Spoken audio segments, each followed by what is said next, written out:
Arsenal, Barcelona, Bayern Munich, UFC, NASCAR, Erling Haaland. It is bloody everywhere. Prime hydration, you may have heard of it. With only about a year in its existence, it's already surpassed 1.2 billion in annual sales. Can you even imagine $1 billion in front of you? Sorry, to my younger listeners, it's like 5 of your mum's credit cards. When it comes to Prime, any publicity is good publicity, as when you look at who made this, it all begins to make sense. Of course, KSI, Logan Paul, 2 of YouTube's biggest brands, and at the same time, 2 of possibly the most polarizing figures in the entire scene. Let's start with the least polarizing in KSI.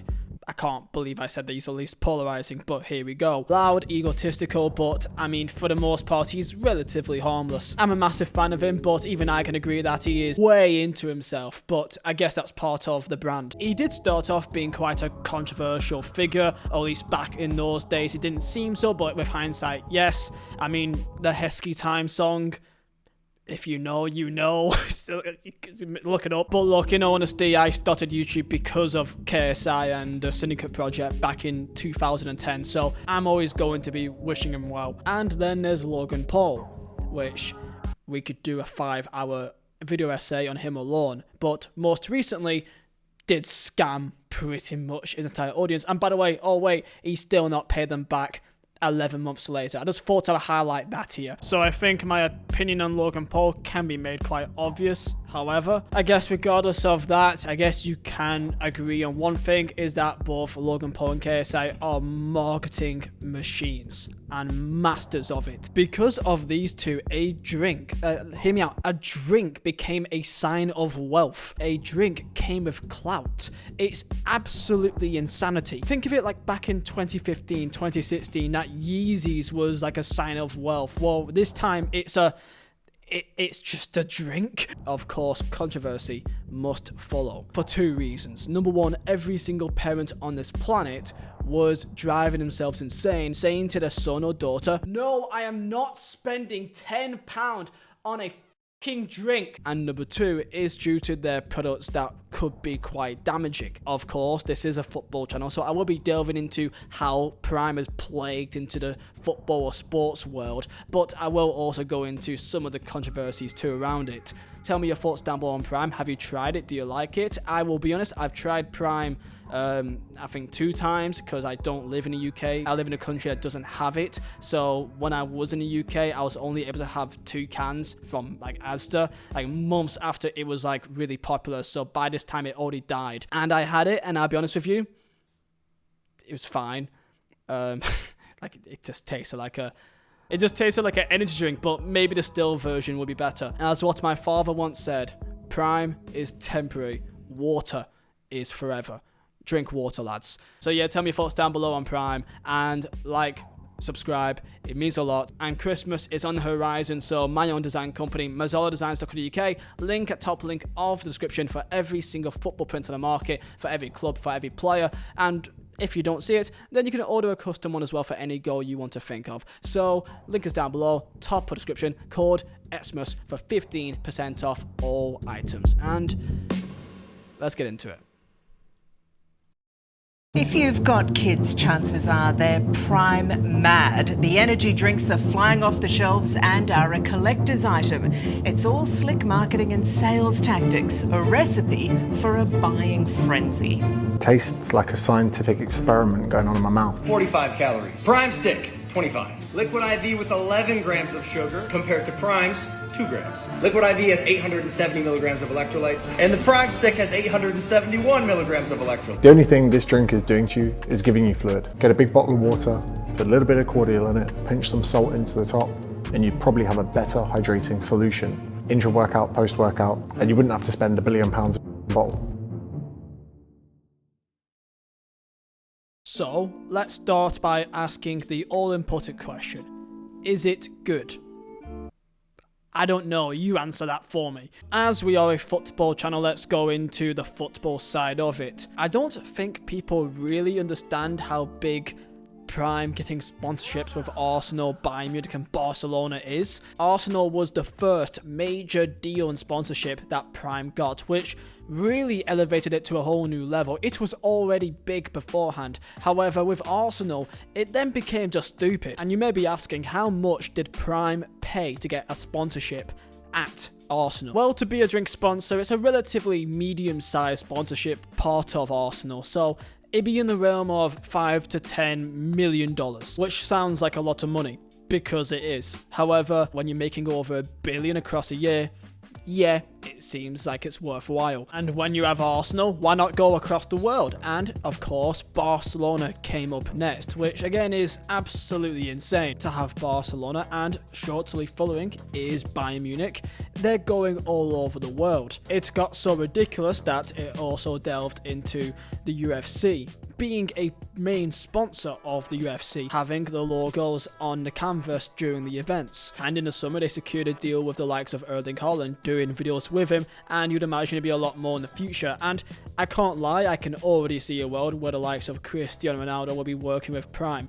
If it does not happen, I would be very, very disappointed, because it just only makes sense. There are many elements to Prime's success and several lessons that people can learn from this. This isn't a condemnation of Prime or a victory lap for Logan Paul or KSI, and many people, much more grown up than us, do question the aggressiveness of its marketing towards teenagers and children, especially when one of their products is relatively unhealthy, even so that it says on the product that it is not allowed for people above the age of 18. But let's not take the mick here, they will still be drinking it. If anything, they will want to drink it more because it says they can't have it. That's how kids work. So what is Prime? Well, there's Prime Hydration and Prime Energy. Prime Hydration is a coconut water-based electrolyte drink, just like basically an isotonic, like a Gatorade, Lucozade Sport, Powerade, that kind of realm. And then Prime Energy, which is a carbonated energy drink, similar to a Red Bull, but with over double the amount of caffeine. That has caused some controversy in itself, and there's a lot of controversy around this too, but that is the main one. And it is an energy drink, so people do expect that there will be some caffeine. Forbes, the New York Times, CNN, The Guardian. This did cause quite a stir. It was on main news articles across the world. However, at the same time, I don't think anyone cares. I mean, yes, it does have a bit more caffeine than usual, but at the same time, it's a energy drink.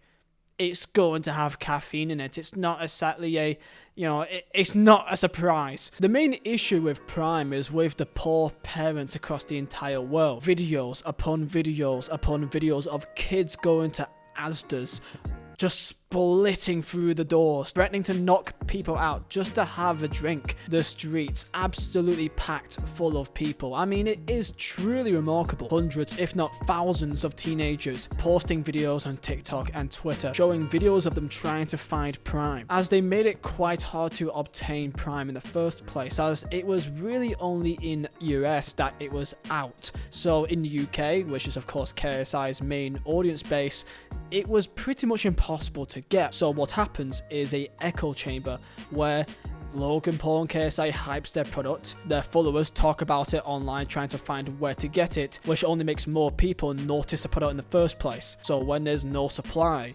and the demand is so high, people start taking the mick. It was found that on eBay, people are selling a 12-pack slab of Prime for $2,000. That's about $166 per bottle. If you go on eBay, you find people trying to sell them for £100 a pop. Corner shops across the entirety of England was selling it for £15, and people actually bought it. You found videos on TikTok, Twitter, Facebook about I feel bad for them, parents being begged to buy them a drink that they could have bought the exact same product called Gatorade or Powerade for literally £1.69 or whatever. At first, the scarcity of Prime, it became almost like an exclusive club. Like most people like you and me would put up frames on the wall, or mazoladesigns.co.uk posters, link down below top description, where people would put up things on the walls to decorate it. People were doing it with a bottle of Prime. Reminds me of my uni days that I put my bottles of vodka on the wall. I was typical uni scum, but tell me down below in the comments if you made it past 13 bottles of vodka. You madman. I do remember when they first announced Prime, and that people even laughed at them, that they hyped up this sort of big announcement and they realized, oh, it's just a drink. But Christ, it's much more than a drink now, isn't it? When you go watch a Premier League game and you see Prime still pop up, like, we see it as like maybe something like G Fuel, you know, in the kind of YouTube social media world. To see it expand out to being literally at the Camp Nou is just, you know, it's another level. I guess the main issue is if you like KSI or Logan Paul. Like, that's kind of the main issue. People still struggle to really feel happy about this, mainly because people just don't like them. If you are not into the world of YouTube and you see these two big, somewhat obnoxious, typical influencers, just the word influencers makes people just, you know, throw up. Mainly with Logan Paul in particular, causes the most controversy, with of course Crypto Zoo happening still this year that people keep forgetting, and of course many years ago, you already know, Japan, there's no point really going into it, and he did really almost lose it all. And there was a quote that I remember hearing from Logan Paul saying, KSI saved my career and I made him a billionaire. Of course, I need to mention the KSI v Logan Paul fight. Of course, it was a rematch as well because it drew the first fight, and I remember really like being into it, celebrating it when KSI won, because he's my guy. Not only because he's from, of course, England, but I supported him my entire life watching his FIFA videos growing up. He was literally my inspiration being a YouTuber in the first place. Holding a bottle of Prime in 2022 was like proving that you got scammed. It got so bad that it was even banned from schools because that is all the kids would talk about. Is it a scam? Well, maybe now it's less of a scam because it's relatively easy to now access. So now you're no longer really spending the £10, £15. You can now get it at most shops now, I believe, for £2 is the usual price, which is still quite expensive compared to other drinks, but it's not monstrous. There's a great video here by Fillion who went really in depth into why he perceives it as a scam. The science behind electrolytes and hydration drinks, right? Hydration, Prime hydration, should be rather simple, which is why it's so baffling to me that Logan Paul and KSI would promote this product without doing their due diligence. Who am I kidding?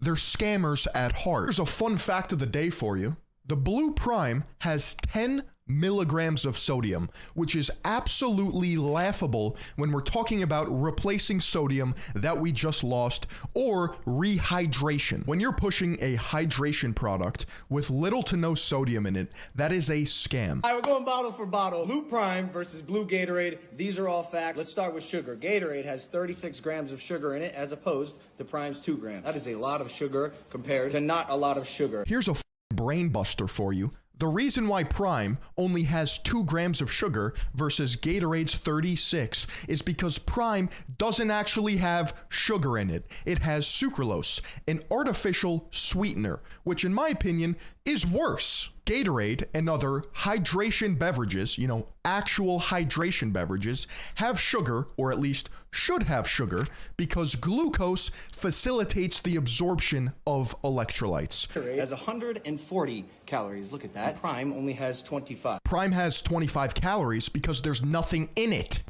The reason Gatorade has calories is because Gatorade has sugar, and sugar is a carbohydrate, and carbohydrates are macronutrients that contain 4 calories per gram. So the calories from Gatorade are not coming from the protein, they're not coming from the fats, they're coming from the carbs. Second of all, you want carbohydrates in the form of sugars to replenish glycogen storage. So no, when I'm dehydrated, I don't want to reach for this bull. Give me a Gatorade every time. From my own personal experience as someone who has gone out and runs and plays football, I don't really pay much attention to quote-unquote hydration drinks that's in your drink, because really the greatest hydration drink is, you know, water. Like, that's the greatest of them all. Like, really anything else, literally anything else, is just for your own personal taste. This idea of, oh, but you have this, it has electrolytes that will make you feel better. For me, it is just kind of, it's just marketing. And it's the same thing here, this being the greatest hydration drink. By no means is it a bad product for you, but it's not better than water. But you can't really advertise water because, well, bro, it's water. You can't really advertise that, can you? I mean, good luck. Go and watch his video for a much more in-depth look onto it, much more than what I can do. So please link us down below in the description. Tell me your thoughts down below. I hope you guys did enjoy. And yeah, that's all I can really say. Peace out.